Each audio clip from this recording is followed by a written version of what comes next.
Buongiorno ragazzi, volevo suggerirvi un'opzione differente per chi utilizza il DAB, per chi avesse problemi di ricezione della radio digitale dopo aver montato il modulo USB sul Dasaita Max 10 o qualsiasi altro tablet avente il sistema operativo Android 10.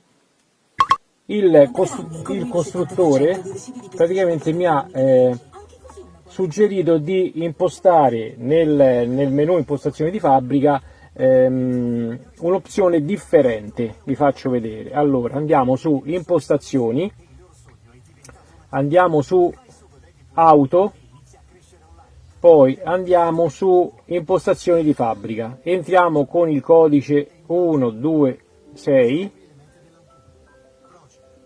ok, e poi da questo menu praticamente sul primo menu che incontriamo app, dove c'è il Bluetooth, dove c'è il CarPlay e c'è anche questo menu DAB, e io ho impostato a 03, quindi sarebbe W8. In questa praticamente di solito nel Dasaita è impostato su non, e praticamente su questo tablet, impostando questa voce, quindi 03, l'ultima W08, ho notato un miglioramento della ricezione del segnale. Una volta che avete impostato questa voce, fate applica e poi uscite, vi dirà di riavviare il tablet. Una volta riavviato vi faccio vedere.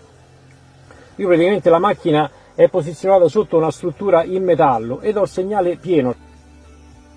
Quindi il miglioramento, almeno per quanto riguarda questo tablet, c'è stato alla grande, ragazzi. Io adesso ripeto, datemi conferma se effettivamente possa dipendere solo da quell'impostazione del menu.